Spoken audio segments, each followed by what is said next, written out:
কাল দিনাজপুরের বিরামপুর সরকারি কলেজ মাঠে নির্বাচনী জনসভায় অংশ নেবেন বিএনপি চেয়ারম্যান তারেক রহমান।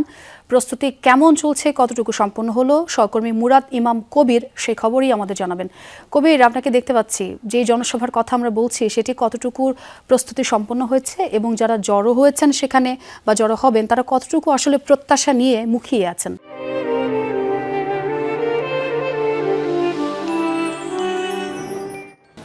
আপনি দেখতে পাচ্ছেন আমার পিছনে যে মঞ্চটি আপনি দেখতে পাচ্ছেন, এটি তারেক রহমানের জন্য তৈরি করা হচ্ছে। আগামীকালকে এই মঞ্চে তারেক রহমান বক্তব্য দিবেন।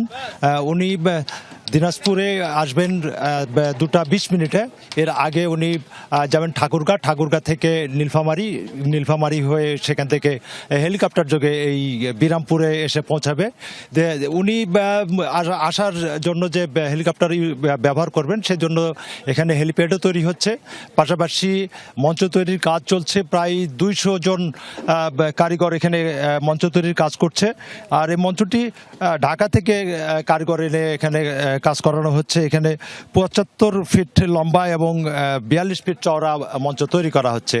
তবে প্রস্তুতির যে বিষয়টি সেটি পুরোদমে চলছে, রাত দিন সমান তালে প্রস্তুতি চলছে। আমরা যেটি স্থানীয় যে নেতাকর্মী যারা রয়েছে তাদের সাথে কথা বলেছিলাম, তারা যেটি বলছে যে এখানে কমপক্ষে তারা বলছে যে 7 থেকে 8 লাখ লোকের সমাগম হবে। আর এই আসনে আপনি জানেন যে এটি দিনাজপুর 6 আসন। এই আসনে নির্বাচনে প্রতিদ্বন্দ্বিতা করছেন বিএনপির স্থায়ী কমিটির সদস্য ডক্টর AJM জাহিদ হোসেন। তারই নির্বাচনী জনসভায় অংশগ্রহণ করবেন বিএনপির চেয়ারপারসন তারেক রহমান। এবং স্থানীয় নেতারা যেটি আশা করছে যে তারেক রহমানের আগমনকে ঘিরে তাদের মধ্যে আমরা ব্যাপক উৎসাহ এবং উদ্দীপনা লক্ষ্য করেছি।